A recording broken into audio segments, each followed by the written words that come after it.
Bonjour et bienvenue. Et si le chaos qu'on ressent dans nos vies n'était pas vraiment une fin en soi, mais plutôt en point de départ? C'est une idée assez audacieuse, et c'est celle qu'on va explorer aujourd'hui en s'inspirant de la grande sagesse de Viktor Frankl. L'idée, c'est de trouver un chemin, même quand on a l'impression que tout est perdu. Allez, c'est parti. On connaît bien ce sentiment, n'est-ce pas? Cette impression que la carte de notre vie ne correspond plus du tout au territoire. Les plans ont changé, des choses se sont brisées en cours de route, et la boussole intérieure, eh bien, elle semble complètement folle. C'est de ce point de départ, de ce fameux chaos, qu'on a parlé.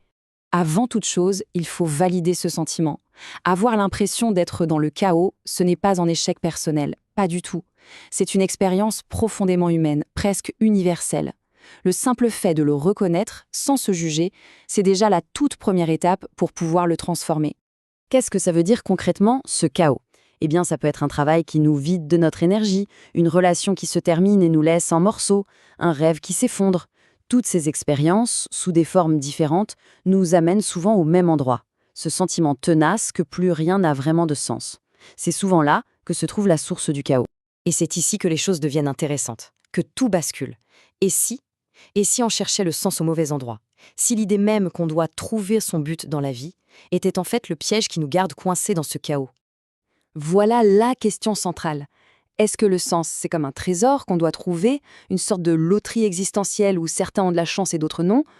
Ou est-ce que c'est plutôt comme une maison qu'on construit soi-même, brique par brique, à travers nos choix de tous les jours? Regardons ça de plus près. D'un côté, il y a la mentalité du trouver. Elle nous rend passifs. On attend.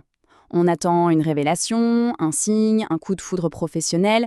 Le résultat, c'est la paralysie. On n'ose plus rien faire. Et de l'autre côté, il y a la mentalité du construire. Là, on devient actif. Chaque décision, chaque action, même la plus petite, devient une brique pour bâtir du sens. Et le résultat de ça, c'est le mouvement, on avance. Cette phrase de Frankel, elle change absolument tout.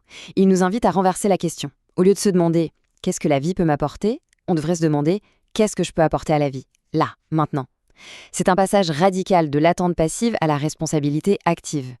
Bon, d'accord. Mais comment on fait, concrètement? Heureusement, Frankel ne nous laisse pas sans rien.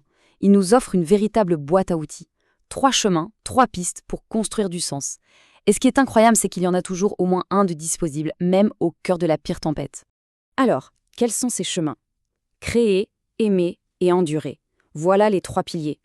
Ce ne sont pas du tout des idées abstraites, ce sont des verbes d'action, des domaines où chacun peut commencer à bâtir quelque chose, dès aujourd'hui.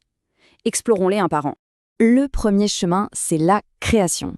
Mais attention, il faut tout de suite oublier l'image de l'artiste ou du grand inventeur. Ici, créer, ça veut simplement dire contribuer. C'est n'importe quelle action, petite ou grande, qui laisse le monde, ou juste un petit coin du monde, en un peu meilleur état qu'on ne l'a trouvé. Élever un enfant avec attention, c'est créer. Prendre le temps de former un collègue, c'est créer. Transformer un échec personnel en une leçon pour les autres, c'est de la création pure. Être cet ami sur qui on peut compter quand tout va mal, c'est créer un refuge. La création, ce n'est pas forcément spectaculaire, c'est juste intentionnel. Le deuxième chemin, c'est l'amour. Pour Frankl, qui a survécu à l'horreur des camps en s'accrochant à l'image de sa femme, l'amour, ce n'est pas juste une émotion passagère. C'est une ancre.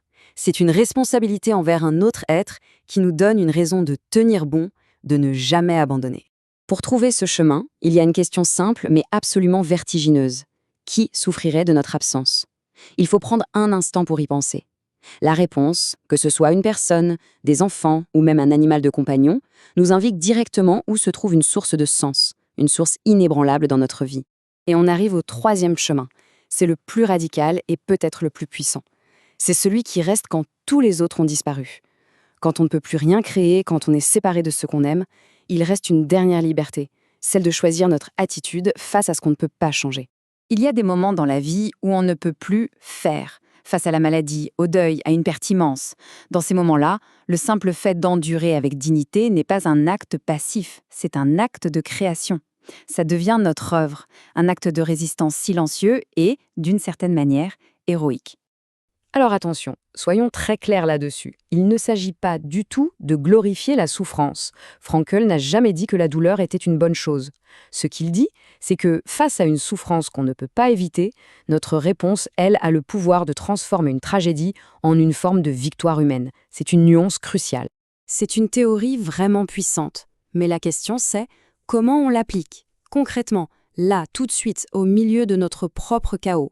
C'est ce qu'on va voir pour terminer.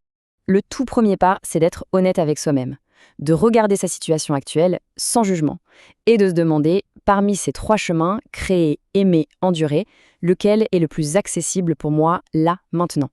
La question n'est pas lequel je préférerais, mais bien lequel est possible aujourd'hui. Et ensuite, il faut oublier les grandes révolutions. L'objectif, c'est juste un petit pas. Une seule petite action dans les prochaines 24 heures. Ça peut être un tout petit acte de création, un seul message sincère envoyé à quelqu'un, ou simplement le fait d'affronter un moment difficile de la journée avec un peu plus de dignité. C'est tout. C'est ce premier pas qui met tout le reste en mouvement. En conclusion, l'invitation est de changer complètement de regard sur le chaos. Et si ce n'était pas l'ennemi? Si ce n'était pas le signe que tout est cassé, mais plutôt le terrain vierge sur lequel on peut enfin commencer à construire quelque chose de nouveau? Le chaos n'est pas la fin du sens, c'est peut-être l'endroit même où tout commence.